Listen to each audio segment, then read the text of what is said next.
Well, folks, time to be talking about Arizona elk and pronghorn for 2022. And that's what I'm here to do. I'm going to do everything in my power to convince you that you should apply in Arizona and to help you draw a tag in Arizona. Just don't take my tag. Anyhow, our great folks at Go Hunt, they ask us to do these every year. You've seen a lot of them in the past. We give you the little updates, we give you the changes, the new deadlines, all that stuff.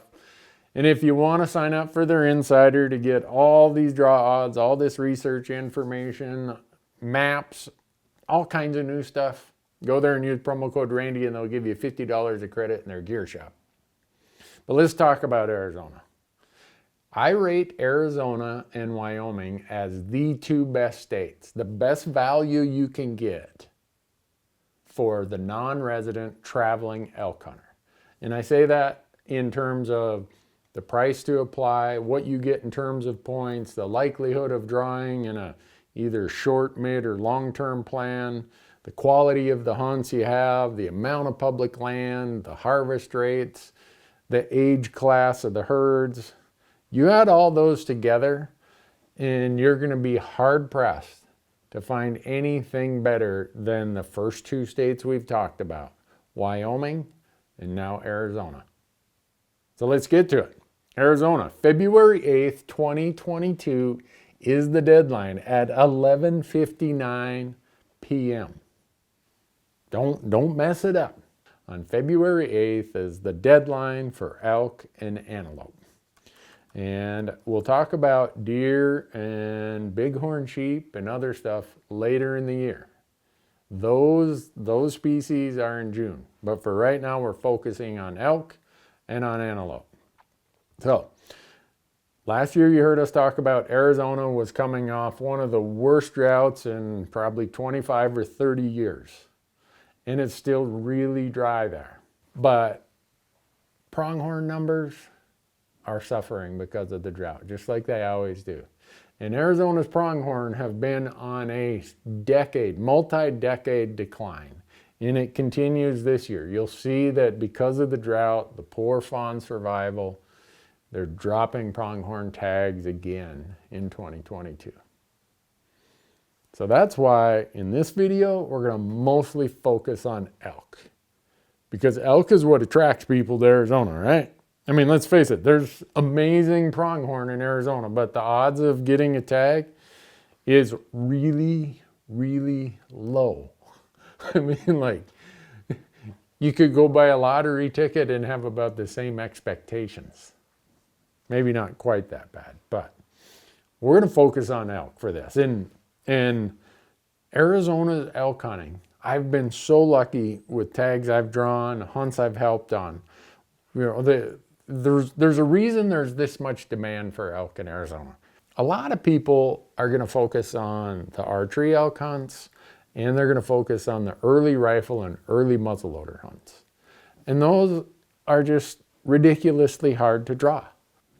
So they say, well, I'll never draw Arizona. Well, if you want to hunt the same herds of elk, just with a lot more hunters in the woods at that time and much tougher hunting conditions, applying those same units for either the late rifle, the late archery, or they have some units that are called limited opportunity units.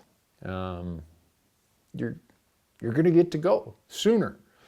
Right now, I would say Arizona doesn't really have much in the way of short-term options, but there's and I say short-term is 0 to 4 years. Mid-term is 5 to 9 years. Long-term is 10 plus years.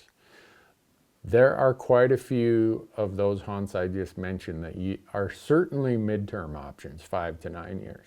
So let's walk through what you need to know, just the basics about applying in Arizona, and then I'll walk through some of these season dates or season types and where I think there's some opportunities for you. So, very first thing you need to know is there's an upfront, non-refundable, non-resident license that you have to purchase. And that license is going to cost you $160. If it wasn't for the fact that you had to buy that non-refundable, non-resident license for $160, I would put Arizona above Wyoming. But Wyoming doesn't make you do that just to apply, so that's why they're kind of neck and neck. But you got a $160 license for adults. For youth, it's $5. And then when you do that, you buy your non-refundable license, and then we're talking antelope and we're talking elk. So it's going to cost you $15 per species. So if you apply for both of those, antelope and elk, that's another $30. And if you're one of those people who apply in multiple states and you're worried about, well, what if this happens? What if that happens? What if changes at work, changes in family, and I can't go? There you have a thing that's called Point Guard. It's in effect insurance that for $5, if you do it and somehow, some reason you have to turn your tag back in, you can get your points restored for $5. So you add all that up, and then your elk tag, if you are so lucky as to draw, you hope someday you look at your credit card and it says $650 charge. That means you're going to Arizona elk hunting, or $550 for pronghorn. So the upfront cost that you're going to lose is the $160 license, $15 per species, and whether or not you do the $5 point guard. Those are out the door. You don't have to front all the money for the tag costs for whatever you apply for, so it's like no brainer. Do it. So then we got to talk about these elaborate point schemes that all these western states have, right? And Arizona, for whatever reason, decided to mix it up here. And for years, they just had what we call a bonus point system, where it's like raffle tickets. If you got 10 tickets and I got 2, your probability is 5 times greater than mine. That must have been too simple, because somewhere along the way, I think about 8 or 10 years ago, Arizona says, well, let's take 20% of the tags for every hunt code, and let's move them over here to a draw, the first draw we do, and let's make that, in effect, kind of a preference point system. So the person with the most points draws the tag. And then anybody who doesn't draw over here, let's throw them over here, and let's keep our old bonus point system intact. I know, it's what they decided to do, folks. I don't write the rules. It's a pretty elaborate scheme, but I'm going to walk through it. I'm going to use an example. They have 100 tags for this hunt code. Well, 20% of those are going to go over here in the first draw. And the people with the most points who applied for that hunt code are going to be the ones awarded the tag. The other 80 tags, or 80%, those are going to go into just a regular bonus point draw. That if you have 10 points, you get 10 random numbers. I got 2 points, I get 2 random numbers. And whichever of us gets the lowest random number, you know, if we're way down there in a low random number, maybe we get the tag. So that's how they split it, the first pass and second pass. You'll hear all kinds of different names to it: bonus pass, 1-2 pass. I just call it first and second. But for non-residents, it's not even just that simple. We got to add another complication. Another complication is that non-residents can only draw up to 10% of the tags in a hunt code. Well, that means my example where we said there's 100 tags for this hunt code. Non-residents aren't guaranteed 10 of those tags, or 10% of them, but they can draw up to 10 of them, or 10%.